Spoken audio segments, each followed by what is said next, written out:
जैसे मैं बात करूं बायो की, मैं बात करूं इंग्लिश की, मैं बात करूं सामाजिक विज्ञान की, जितने भी थ्योरेटिकल सब्जेक्ट्स हैं बच्चा इसमें ही मात खा जाता है। 99% बच्चों की समस्या यही होती है कि उनको आता सब कुछ है लेकिन उनको लिखना कैसे है वो समझ में नहीं आता। तुम जब बीच में से उठा के कुछ भी पढ़ने लगते हो तारीखें भूल जाते हो। भाई पढ़ो लेकिन लिखो, पहले हर एक क्वेश्चन की प्रैक्टिस करो। पहले चैप्टर पढ़ो, चैप्टर पढ़ने के बाद जो भी आपके एनसीईआरटी की जो भी आपकी प्रश्नावली है। नमस्कार दोस्तों, क्या हालचाल, कैसे हैं आप लोग। तो स्वागत है आप सभी का हमारे इस प्यारे से प्लेटफॉर्म पे। तो सर आज की क्या कहानी है, आज आप हमें कौन सी ज्ञान की बातें बताने वाले हो। तो देखो यार, सामाजिक विज्ञान की हम बात करें ना, हम अपने एसएसटी सोशल साइंस की हम बात करें तो भाई प्रॉब्लम ये होती है कि बच्चे जब एग्जाम टाइम पे आते हैं ना तब उनको जो सबसे ज्यादा प्रॉब्लम होती है ना वो इसी सब्जेक्ट में होती है, और खासकर मैं बात करूं थ्योरेटिकल सब्जेक्ट्स में होती है। अब यहां पे प्रॉब्लम यह है कि हमको अच्छे मार्क्स लाने हैं। अब ऐसा तो है नहीं कि साइंस में पूरे नंबर आ गए, मैथ्स में पूरे नंबर आ गए तो आपके सामाजिक विज्ञान में भी पूरे नंबर आ जाएंगे। और भाई एक सब्जेक्ट जो है ना वो आपकी पूरी की पूरी परसेंटेज का है ना एकदम खराब कर देता है अगर आपके एक सब्जेक्ट में भी नंबर कम है। अब मैं अगर आपको बोलूं कि हमें कुछ स्टेप्स करने पड़ेंगे और कुछ गलतियां जो आपको नहीं करनी वो मैं आज आपको बताऊंगा। अब प्रॉब्लम क्या होती है, स्टेप्स तो हम ले लेते हैं कि भाई जो भी सर ने बोला है वो हमें करना है भाई, है ना, जो सर बोलेंगे, जो अमित भैया बोलेंगे हम करेंगे। लेकिन दिक्कत ये होती है कि आप कुछ गलतियां कर देते हो उसके साथ में और हम उन गलतियों पे ध्यान नहीं देते। तो आज मैं तुम्हें तुम्हारी गलतियां बताऊंगा, तुम गलतियां कहां कहां करते हो जब बात आती है सामाजिक विज्ञान जैसे विषय की, क्योंकि ये एक थ्योरेटिकल विषय है, यहाँ पे थ्योरी बहुत ज्यादा आती है। जैसे मैं बात करूं बायो की, मैं बात करूं इंग्लिश की, मैं बात करूं सामाजिक विज्ञान की, जितने भी थ्योरेटिकल सब्जेक्ट्स हैं बच्चा इसमें ही मात खा जाता है। हो सकता है कि आप साइंस में अच्छे हो सकता है आप मैथ्स में बहुत अच्छे हो, लेकिन हो सकता है कि जो थ्योरेटिकल सब्जेक्ट्स हैं उनमें आपको दिक्कत होती हो, है ना। तो उन बच्चों से जो है आज हम बात करने वाले हैं, आज थोड़ी सी गुफ्तगू करने वाले हैं, ठीक है ना। तो आज मैं कुछ आपकी गलतियां बताऊंगा और उन गलतियों का समाधान क्या है वो मैं आपको बताऊंगा। और मैं गारंटी से कहता हूं कि एंड तक आपको इस सेशन को देखना है, आपके सब कुछ सारे जो डाउट्स हैं वो क्लियर हो जाएंगे और जो भी आप गलतियां करते हो वो भी एकदम, है ना, आगे से आप नहीं करोगे, उनको नहीं दोहराओगे, ठीक है ना। चलिए, तो अगर मैं बात करूं पहले, है ना, सबसे पहले मैं गलती की बात करूं कि भाई उत्तर लेखन का अभ्यास ना करना। उत्तर लेखन का अभ्यास ना करना मतलब ये कि अब मैंने देखा है भाई कि जब बात आती है मैथ्स की, तुम्हारा फेवरेट सब्जेक्ट है मैथ, गणित। भाई गणित में तुम भैया 2 4 5 6 7 8 10 रफे पढ़ देते हो, तुम्हारा कंपटीशन रखता है कौन कितनी रफ कॉपी भरेगा। विज्ञान की हम बात करें भैया, तुम न्यूमेरिकल्स वगैरह सॉल्व करते हो, वहां पर भी आप देखोगे बहुत सारे क्वेश्चंस होते हैं जो कि जिसमें जो आपको सॉल्व करने पड़ते हैं उसमें भी आप प्रैक्टिस करते हो। लेकिन जब बात आती है थ्योरेटिकल सब्जेक्ट की जिसमें आपको लिखना पड़ता है तो जैसे आप अखबार पढ़ते हो ना वैसे बैठ जाते हो। यहीं पर सबसे बड़ी गलती करते हो। क्यों? क्योंकि आपने देखा होगा कि जब आपको पूरी कहानी पता होती है, जो भी अमित भैया ने आपको चैप्टर्स में बताया वो सब कुछ पता होता है आपको कि ये कहानी है, ये ऐसे ऐसे लिखना है यहाँ पे, लेकिन आपको ये नहीं पता होता कि भाई ये जो कहानी तुम्हारे दिमाग में चल रही है ना, जो भी अमित भैया ने बताया था चैप्टर में, सब कुछ जो बताया था बिल्कुल कहानी की तरह, एक केस स्टडी की तरह, ये हम लिखें कहां से, हम उत्तर की शुरुआत कहां से करें।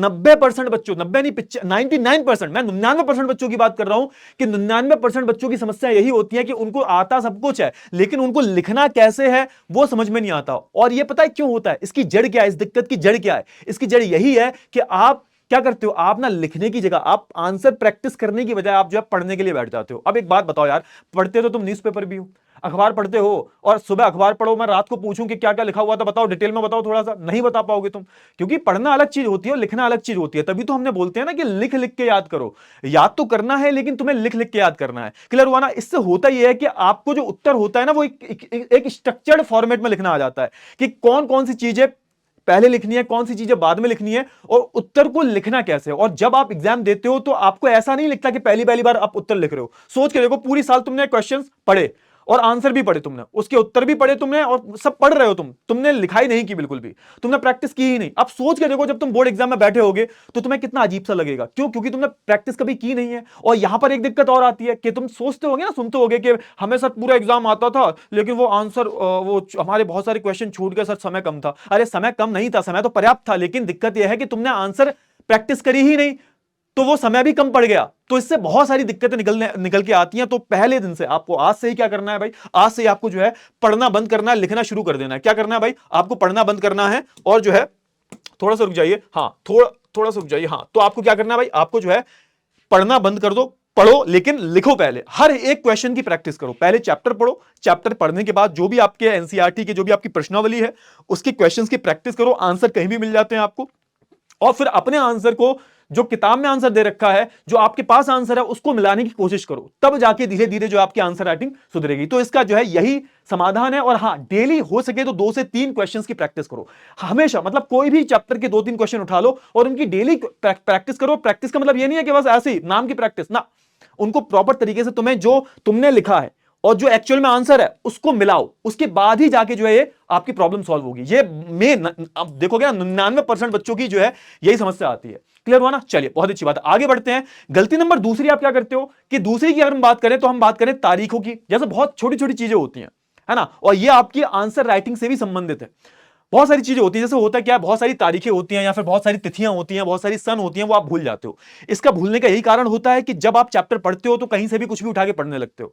जब आप तारीखों की बात करते हो तो इतिहास में सबसे ज्यादा दिक्कत होती है। अब इतिहास में क्या होता है, इतिहास में हर हर कहानी जुड़ी हुई होती है। अब मैं गांधी जी की बात करूं भाई, अब मैं गांधी जी की बात करूं, 1915 में गांधी जी आए, कहां से आए भाई?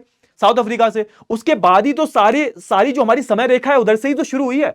उसके बाद ही तो सारी घटनाएं हुई हैं, चंपारण, खेड़ा, अहमदाबाद, उसके बाद रॉलेट एक्ट, है ना, रॉलेट सत्याग्रह, उसके बाद असहयोग आंदोलन, खिलाफत, ये सारी जो चीजें हैं वो एक तरीके से एक समय रेखा के अनुसार हुई हैं। तुम जब बीच में से उठा के कुछ भी पढ़ने लगते हो तो तारीखें भूल जाते हो भाई। और तारीखें भूलने का सबसे, देखो तारीख अगर भूल जाते हो उसका सबसे अच्छा तरीका क्या है? कुछ नहीं करना तुम्हें, तुम जहां जहां ज्यादा समय बिताते हो वहां वहां सारी जो तारीखें हैं, जितनी भी तिथियां हैं, जितनी भी सने हैं, लिख लो।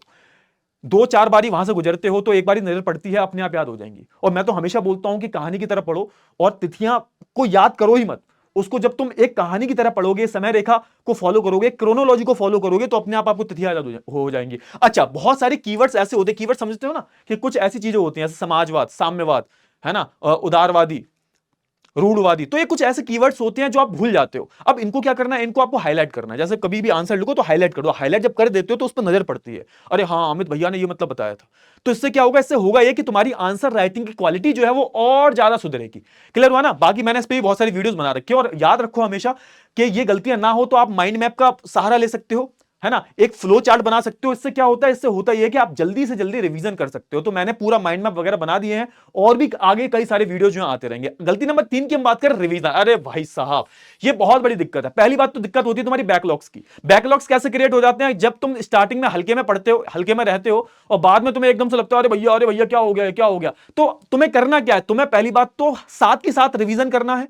ऐसा नहीं एक चैप्टर पढ़ाया उसको खुद से भी पढ़ना है, ऐसा नहीं टीचर ने पढ़ा दिया, टीचर ने रिवीजन करवा दिया, खुद से भी रिवीजन करना है। टीचर तो रिवीजन करवाता ही है, तुम्हें खुद से भी रिवीजन करना है। और उसके शॉर्ट नोट्स, खुद से शॉर्ट नोट्स बनाने। हम वैसे तुम्हें नोट्स प्रोवाइड करते हैं, लेकिन उसके जो शॉर्ट नोट्स है, खुद के जो नोट्स हैं, मेरे नोट्स की हेल्प लो, अपने स्कूल वाले टीचर के नोट्स की हेल्प ले लो, और खुद के जो नोट्स हैं 1-2 पेज के बनाओ। तो आप देखोगे, आप उन्हीं से रिवीजन करो और आप देखोगे एंड में ये बहुत ज्यादा फायदा देंगे। और रिवीजन करना ना बोलो, हर चैप्टर के बाद आपको जो है एक बारी रिवीजन करना है। इसके बाद हम बात करें नक्शा। भैया मैप को मत भूलना, मैप को जो आपको नहीं भूलना। मैप को क्यों नहीं भूलना आपको, अगर मैप की अगर हम बात करें, मैप को क्यों नहीं भूलना, क्योंकि भैया मैप के अच्छे 2 क्वेश्चन आएंगे आपके। अरे 5-5 नंबर के क्वेश्चन आते हैं, और ये चला गया तो समझ लो तुम्हारे 5-10 नंबर तो गए ऐसे ही। मैप की मैंने ऑलरेडी वीडियोस बना रखी हैं, कैसे याद करना है मैप को, आपको किस तरीके से अलग अलग राज्यों को याद करना है, सब मैंने लेबल कैसे करना है, सब मैंने बता रखा है। मेरे नाम पे वीडियो सर्च कर लेना, और इसी चैनल पे, अपने नए चैनल पे जो है मैंने अभी जस्ट वीडियो बना के डाली है, देख लेना, मैप एकदम क्लियर हो जाएगा। क्लियर हुआ ना? मैप की प्रैक्टिस करो खुद से, यही समाधान है। लास्ट गलती होती है भैया समय प्रबंधन। समय प्रबंधन की बात करें तो ये टाइम टेबल की दिक्कत आती है यहां पर। फिर टाइम टेबल जो है आपको आगे एक तरीके से दुख देता है, जब आप पेपर में बैठे होते हो और आपको जो बड़े बड़े प्रश्न होते हैं, लॉन्ग क्वेश्चन होते हैं, उनको छोड़ के आ जाते हो, 5-10 नंबर तो वहीं चले जाते हैं। इसका सिंपल सा सॉल्यूशन यही है कि जब कोई चैप्टर हो जाए या फिर तुम्हारा सिलेबस कंप्लीट हो जाए तो मॉक्स देना शुरू करो, सैंपल पेपर लगाना शुरू करो जितना हो सके। और 3 घंटे, घड़ी से 3 घंटे, जैसे एग्जाम में बैठे हुए हो ना, घड़ी से 3 घंटे बैठो और इनको याद करो।